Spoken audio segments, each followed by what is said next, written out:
Every day after school, I check the mailbox before Mom gets home from work. For 6 weeks now, my fingers tremble as I sort through bills and catalogs, searching for that thick cream envelope addressed to me in elegant calligraphy. Miss Claire Anderson. My imagination runs wild with visions of silk dresses and rose petals, picturing myself walking down the aisle ahead of my big brother David and his bride-to-be. "Have you heard anything about the flower girl dress yet?" I ask Mom over dinner. Again. The peas on my plate have gone cold, pushed into a small green mountain as I wait for her response. Mom's fork scrapes against her plate. "Claire, honey, we've talked about this. The wedding plans are still coming together. But we haven't really talked about it. Each time I bring it up, the answers become vaguer and the subject changes quickly. David said I could help with something. I insist. He promised at Christmas." Mom sets down her fork, and the clink against the plate echoes loudly in our kitchen. "Claire, we need to have a conversation." My stomach drops. I recognize that tone, the one adults use when they're about to explain something painful. "The wedding is going to be very elegant," Mom begins, smoothing her napkin. "David and Rachel have decided to make it adults only, no children at all." The words hit me like a punch to the chest. "But I'm his sister," I protest. "You're 12, sweetheart." Mom reaches for my hand, but I pull back before she can touch me. "This is what sophisticated couples do nowadays. It's nothing personal." "Did David say that? About me not coming?" My voice cracks. Mom's silence answers for her. I push away from the table, the chair scraping against the linoleum, and retreat to my room, curling up on my bed and hugging my knees to my chest. Through the heating vent, I hear Mom on the phone downstairs. "No, she's finally accepted it," she says to someone, probably Aunt Susan. "I knew she'd understand eventually. Claire's always been such a mature girl." I grab my art supplies and start working on a card for David and Rachel. My hands shake as I draw hearts and flowers, carefully writing "congratulations" in my best cursive. Even if they don't want me there, I can still show them I care. The paper gets a little damp where my tears fall, but I keep going. The morning of the wedding dawns bright and clear. Everyone else left the night before for the hotel near the venue. The house feels enormous and empty, my footsteps echoing through silent rooms. In my closet, I find the dress Mom bought me for Easter, pale pink with a satin sash. I put it on carefully, smoothing the skirt. In front of my mirror, I practice walking slowly, imagining how a flower girl should move. Head high, small steps, basket of rose petals held just so. I drop invisible petals on my carpet, marking the path to an imaginary altar where my brother waits. "Thank you for helping make our day so special," I whisper to my reflection, the words I'll never hear David say. 2 weeks later, Mom spreads wedding photos across the kitchen table. I spot David in his tuxedo and Rachel radiant in white. Aunts, uncles, and cousins over 18 beam in every shot. The space where a flower girl should be is glaringly empty. "See, you wouldn't have enjoyed it anyway," Mom says, patting my shoulder. "It was very formal, lots of boring speeches." I nod, unable to trust myself to speak. Each photo feels like proof that I didn't matter enough to be included. When David and Rachel return from their honeymoon 3 weeks later, they bring me a t-shirt from Hawaii. "Sorry you couldn't be there, kiddo," David says, ruffling my hair as if I'm still 6 years old. "Maybe next time, huh?" That night, I wear the shirt to bed, tracing the bright hibiscus flowers printed on the front. "Maybe next time." The words echo in my head as I drift off to sleep, a shadow of doubt taking root in my heart. Even at 12, I sense that there will always be a reason why next time isn't quite right for me. 2 years after David's wedding, the whispers start again. I've learned to recognize them now.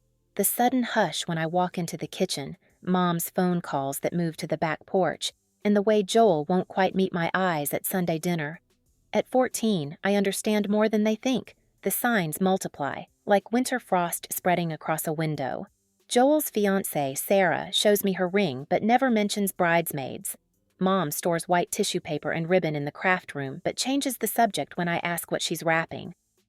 Dad's careful silence whenever wedding dates come up adds to the tension. The house fills with catalogs I'm not supposed to notice. Thick magazines with gilded edges showcasing reception venues and flower arrangements. One afternoon, I find Sarah's handwriting on a guest list left on the counter. My finger traces down the columns of names, searching Anderson, Anderson, Anderson, Mom, Dad, Lauren, David, Rachel, Alex. The list stops there. "Will I be at your wedding?" I ask Joel one evening. We're alone in the den, an old Western playing on the television. He's sprawled in Dad's recliner the way he always has, but his laugh sounds wrong when he answers. "It's adults only, Claire Bear. Nothing personal." The old nickname stings worse than the answer, making me feel like I'm still the baby who needed a cutesy title, not someone worth including. Later that week, I overhear Sarah in the kitchen, her voice rising above the clatter of dishes. "But she's his sister." "I don't understand why," Sarah says. "Trust me," Mom cuts in. "Claire understands. She's so mature for her age. She always has been." The compliment twists in my chest like a knife. My maturity, once a source of pride, has become their favorite excuse. I spend Joel's wedding day in my bedroom, algebra homework spread across my desk. The house echoes, empty except for the slow tick of the grandfather clock downstairs. When the phone rings, I let it go to voicemail. 3 times, Mom's voice fills the kitchen when I go to prepare a meal. "Claire, honey, just checking in. There's pizza money on the counter." The next morning, Mom spreads photos across the breakfast table, bright squares of happiness I wasn't allowed to witness. "Look how beautiful everything turned out," she says, but I focus on my cereal, watching the squares of wheat turn soggy in the milk. That spring, Lauren gets engaged. My only sister catches me after school, her eyes bright with excitement. "You'll be in my wedding for sure," she promises, squeezing my hands. "I want you as a junior bridesmaid." For 6 months, I believe her. I help her choose dresses, spending Saturdays at bridal shops where saleswomen bring us cucumber water and talk about the perfect shade of coral. Lauren holds fabric swatches against my cheek, declaring each one almost right until we find the perfect match. "You'll look amazing in this," she says, and I smile so hard my face hurts. But the whispers start again when Lauren's future mother-in-law comes to visit. I recognize the pattern now. Closed doors, hushed voices, that particular silence that falls when I walk into a room. Later, Lauren tells me in a small voice, "Tom's family is really traditional. They think 18 is the cutoff for wedding guests, and since you'll only be 16, couldn't you wait until November?" The words scratch my throat. "I'll be 17 then, almost 18. Lauren's eyes fill with tears. The venue is already booked, and Mom says, I know what Mom says. I stand up from her bed, where we've sat together planning her wedding since the engagement. I'm so mature for my age, I understand. 2 more years pass. I'm 17 when Alex announces his engagement over Christmas dinner. I watch my cousins, Jennifer and Kate, both freshly 18, receive their gold-edged invitations in February. They show them off at Sunday dinner, the fancy calligraphy catching the light. "I don't get it," I tell Alex later in the garage while he fixes Dad's lawnmower. "They just turned 18. I'm 17 and a half. He doesn't look up from the engine. "Rules are rules, Claire." The words hit me like a slap. Standing there among the oil stains and garden tools, something shifts inside me, a click, like a key turning in a lock. These aren't just rules, they're choices. 4 times now, my siblings have chosen to exclude me. 4 times, they've decided I matter less than their image of a perfect wedding. That night, I delete the wedding planning boards from my Pinterest account. I unfollow the bridal magazines on Instagram. In my journal, I write 3 words, no more begging. When the whispers begin for Alex's wedding, I don't strain to hear them. When Mom leaves wedding magazines on the coffee table, I stack them neatly in the recycling bin. At Sunday dinners, I pass the potatoes and ask about the weather, pretending not to notice the invitation samples peeking from Alex's purse. They want me to be mature about it? Fine. I'll be so mature they'll never see how much it hurts. I'll be so understanding they'll never guess that each exclusion has taught me exactly where I stand in this family. Always on the outside, looking in through frosted glass at the celebrations I'm not quite good enough to join. I focus on my college applications instead. Vermont looks beautiful, and the brochure is filled with mountains and maple trees, places far from here. When Mom asks why I'm applying to schools so far away, I shrug and say something about their English program. I don't tell her that I've measured the distance. 8 hours by car, just far enough that no one will expect me at Sunday dinners anymore. The night before Alex's wedding, Mom knocks on my bedroom door. "You're sure you'll be okay tomorrow?" She hovers in the doorway, twisting her pearl necklace. "We could set up a movie marathon for you, or maybe you could spend the day with Mrs. Peterson next door." I look up from my calculus homework and smile the way they've taught me, calm, mature, understanding. "I've got this huge test Monday," I say. "Actually, it works out better this way. More study time." She nods, relief softening her features. Of course I understand. I always understand. But I don't, and I never will again. Have you ever watched a pattern emerge, each repetition making the truth clearer until you couldn't ignore it anymore? I reflect on a moment when I realized someone's actions were revealing their true feelings, not just circumstances. When the acceptance letter arrives from the university I targeted, I'm ready to leave for Vermont, away from my family. But I will tell them eventually. During my first Thanksgiving home from college, I watch Mom arrange her good china, the plates clicking against each other as she sets them around the table. "Everyone will be here soon," she says, referring to David and Rachel, with their perfect marriage, Joel and his Lauren, along with her husband Alex and whatever girlfriend he's bringing this year. "Claire, honey, could you fold the napkins?" Mom holds out the stack of white linen reserved for special occasions. I take them without a word, remembering all the times I've helped prepare for family gatherings where I wasn't welcome. The napkins form crisp triangles under my fingers. I arrange them beside each plate, precise and proper, just like Mom taught me. Just like I've learned to be present, but not too present. Helpful, but not demanding attention. Existing in the spaces between everyone else's lives. David arrives first, with Rachel cradling their newborn. The kitchen fills with cooing and questions about the baby's sleep schedule. I stay by the china cabinet, polishing glasses that don't need polishing. No one notices.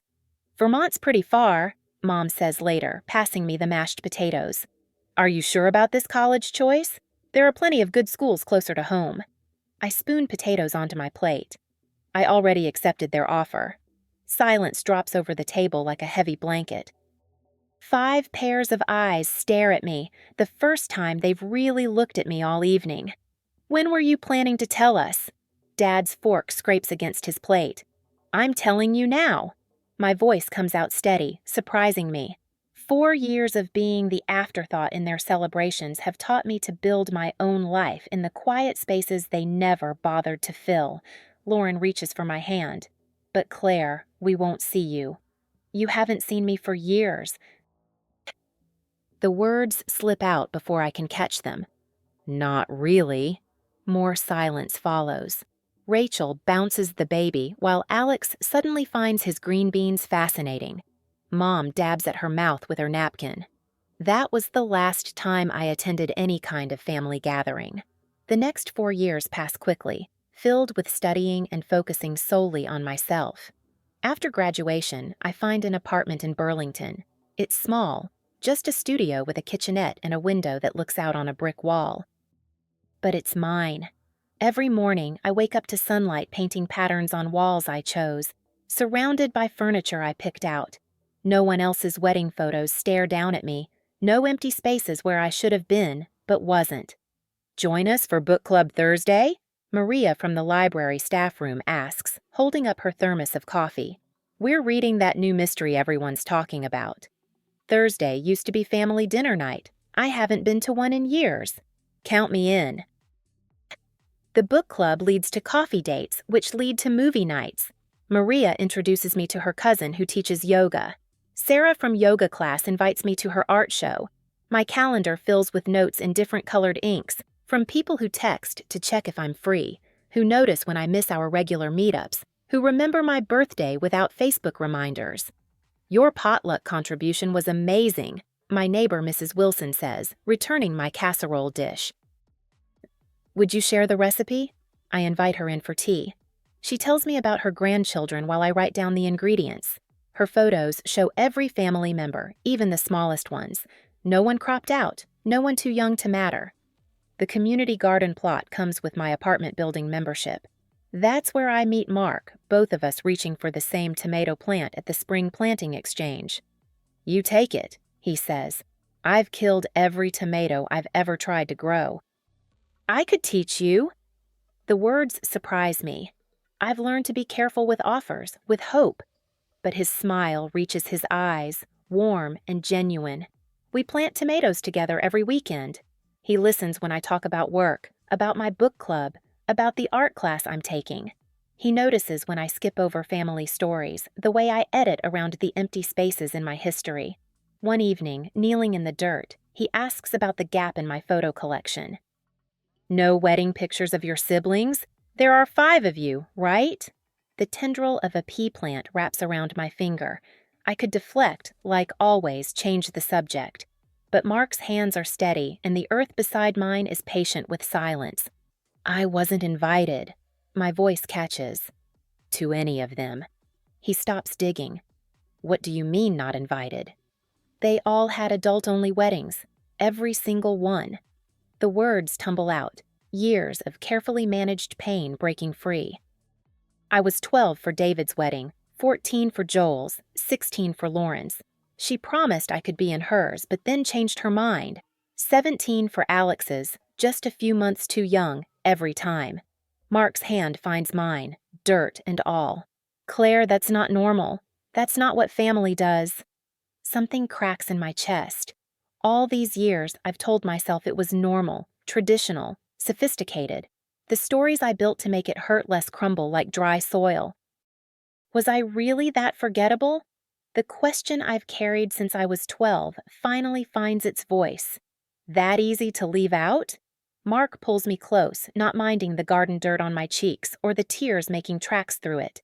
He doesn't try to fix it with platitudes or explanations. He just holds space for the truth. I was the afterthought. The inconvenient youngest, the one they could exclude without consequences because I was too young to fight back, too young to matter. The next week, the therapist's office smells like lavender. Dr. Chin watches me as I arrange and rearrange the little Zen garden on her coffee table. Your family taught you that you don't matter, she says quietly, but you kept their secret, protected their image. Why? The tiny rake makes patterns in the sand. I thought if I was understanding enough, mature enough, they'd see me differently. And now? I'm not sure, I respond. But I have changed. Focusing more on myself all these years, I add. My hand stills. The patterns in the sand resemble the paths I've been carving away from them, one choice at a time. After therapy, I go home.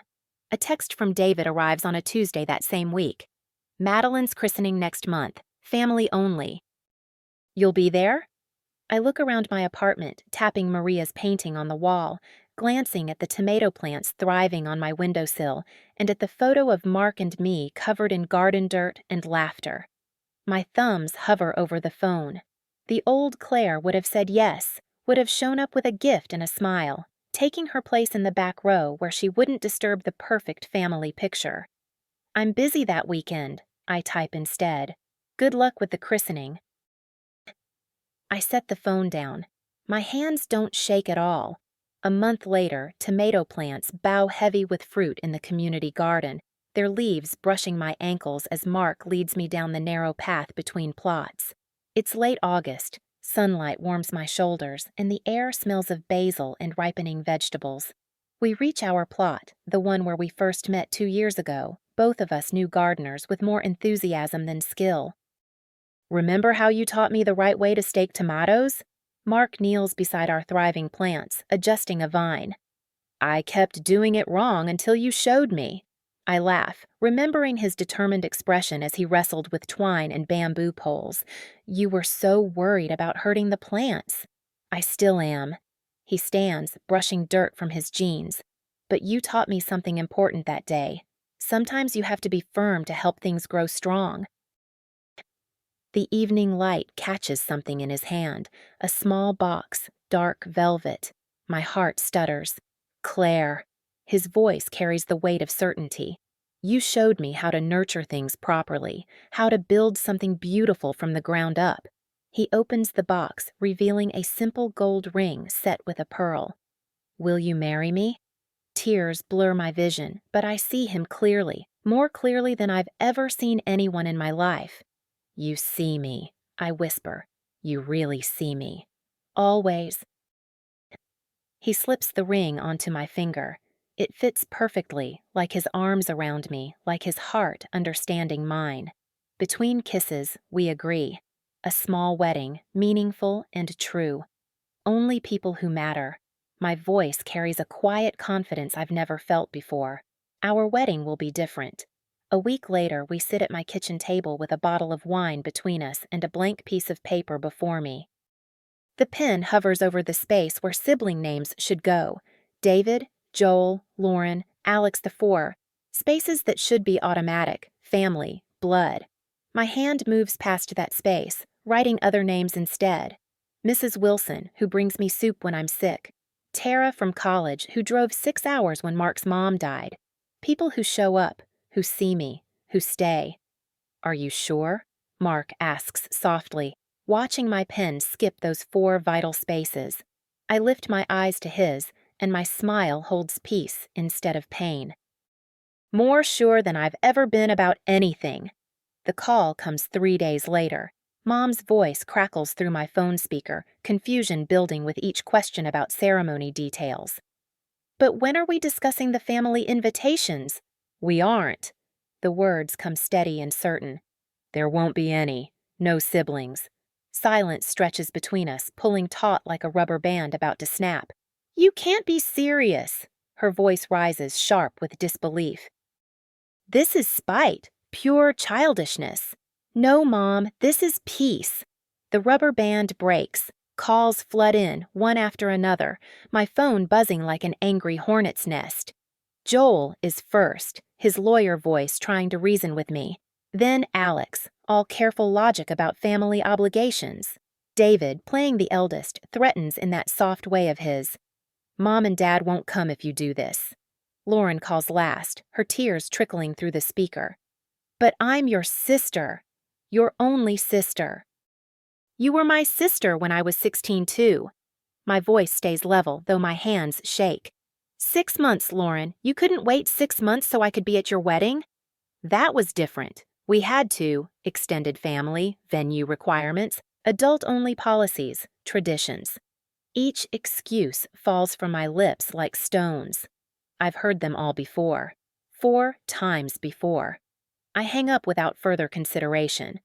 Later that evening, the porch swing creaks beneath us as Mark and I watch the sunset. Another text lights up my phone, the third from Mom today. I block the number without opening the message. Mark's arm settles around my shoulders, solid and warm in the cooling evening air. I'm proud of you, he murmurs into my hair. I lean into him, watching golden light paint the sky in colors no one can exclude me from seeing. For the first time, I say, I'm proud of me too. Truth sits in my chest like a flower finally breaking through soil, reaching for light, growing strong. No more bending myself small enough to fit into spaces they never meant to make for me. No more pretending their excuses didn't shape my world. The wedding will be in our garden, small, true, filled with people who choose to see me. And in the space where siblings should stand, there will be something better. Peace. A month later, the doorbell chimes just as I finish addressing the last wedding invitation. Through the front window's gauzy curtains, I spot 4 familiar silhouettes on my porch. My siblings, standing shoulder to shoulder like a firing squad. My hand trembles as I set down my calligraphy pen. The muscle memory of making room for them, of stepping aside, of shrinking myself small threatens to take over. But Mark's voice echoes in my mind. You deserve to take up space. I open the door and plant my feet firmly on the threshold. No invitation to come inside. Claire. David steps forward, his banker suit pristine even in the autumn heat. We need to talk. Lauren pushes past him, her mascara already smudged. How could you do this to us? The words they've rehearsed tumble out in a practiced cascade. Family means forgiveness. Blood is thicker than water. What about Mom and Dad? Each phrase lands like a stone meant to wear me down. Alex, ever the lawyer, delivers his closing argument. And now you're just doing what you accused us of, excluding family from your wedding. A laugh bubbles up from somewhere deep inside me, not bitter or hysterical, just genuine amusement at his perfect lack of understanding. No, I say, my voice steady. I'm making one choice. You made four. The silence stretches between us like a rubber band about to snap. Joel shifts his weight, uncomfortable the way he always gets when emotions run high. Lauren breaks first. Everyone's talking about it. Aunt Susan called Mom crying. What will people think when your own sister isn't invited to your wedding? And there it is, the truth beneath the coordinated assault. That's always been the problem, hasn't it? My fingers trace the doorframe, finding strength in its solid wood. What people think, not how I feel. That's not fair, David protests. We were young. We didn't think? The word slices through his excuses. Let me remind you exactly what happened. My voice remains calm as I recount each exclusion. David's wedding when I was 12, still believing I'd be his flower girl. Joel's 2 years later when he wanted me there but got overruled. Lauren's broken promise about her wedding, claiming she couldn't wait 6 months for me to turn 18. Alex's final betrayal, watching 18-year-old cousins receive invitations while I sat at home at 17. Their faces shift as the memories land. Joel examines his shoes. Lauren wraps her arms around herself. David's jaw clenches. We were different people then, Alex argues, but his voice wavers. No. I shake my head. You're exactly the same. Standing here worried about appearances, not relationships.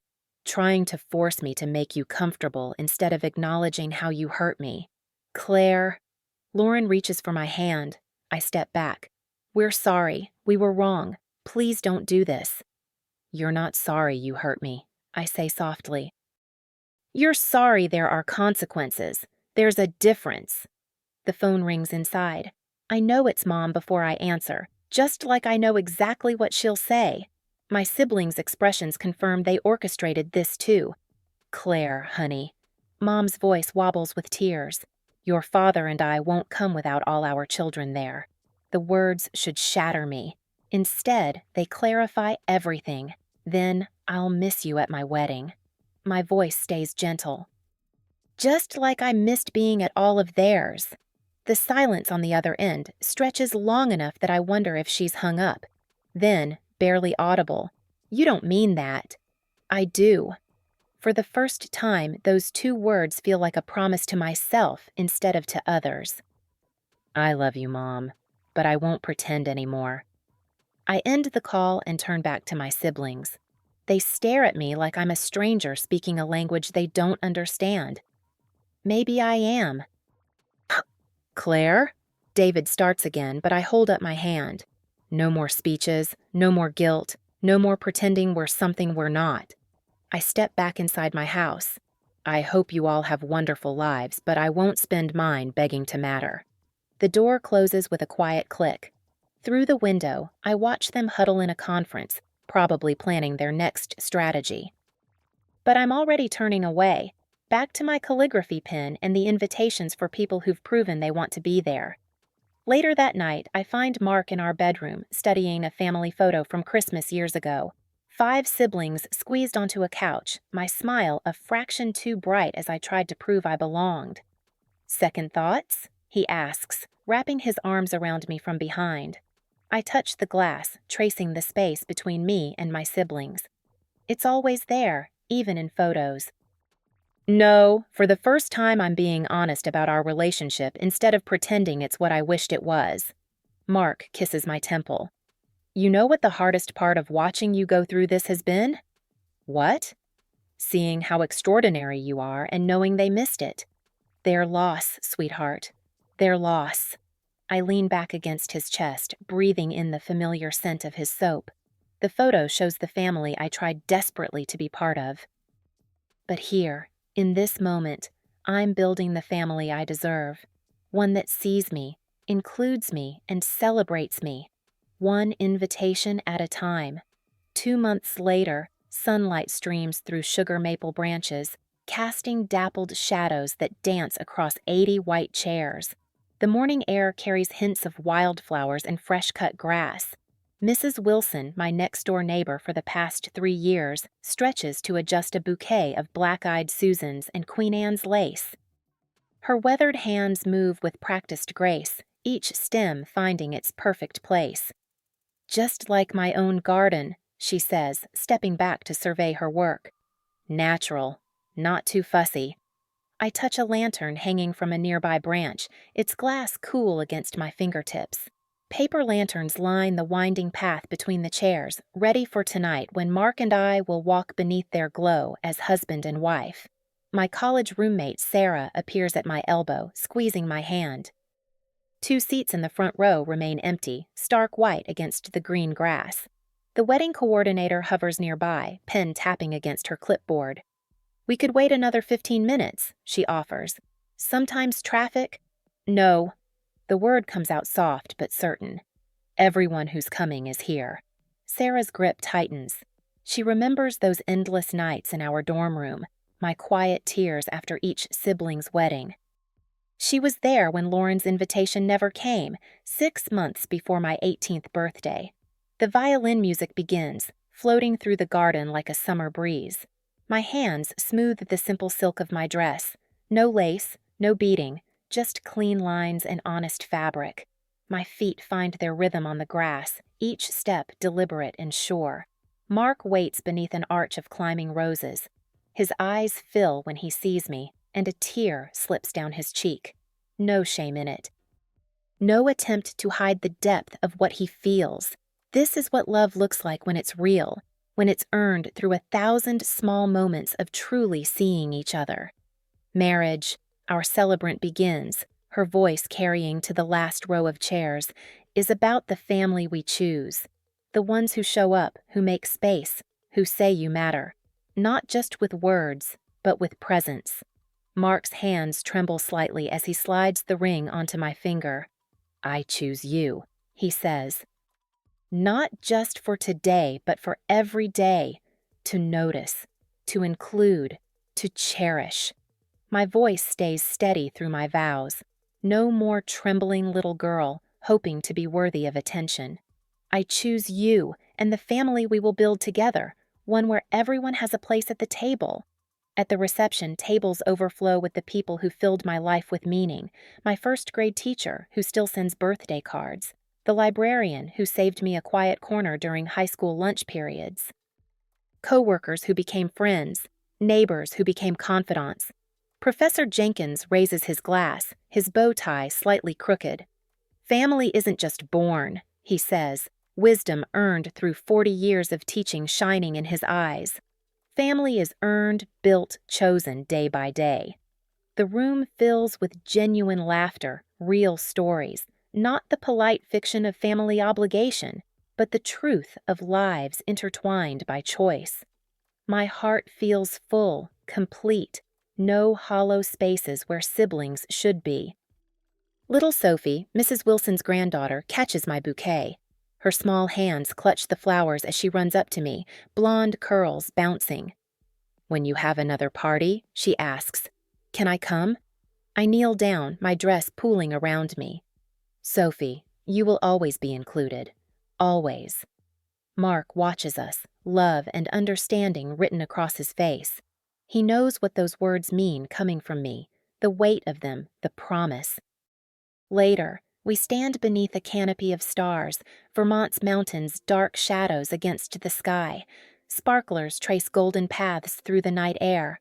Mark pulls me close, his lips brushing my ear. "Our family," he whispers. "We'll do it differently." I lean into him, watching the lights dance. The story I was given tried to write me small, tried to tuck me into margins and footnotes. But that wasn't the only story available. Here, surrounded by people who choose to see me, who make the effort to show up, I've written my own. My face feels peaceful, muscles relaxed in a way they never could be at family gatherings. No regret shadows my smile. No anger tightens my shoulders. Just the quiet certainty of forward motion, of a path chosen with clear eyes and an open heart. The sparklers fade to ember, then ash, but the light inside me burns steady and bright, lighting the way toward tomorrow.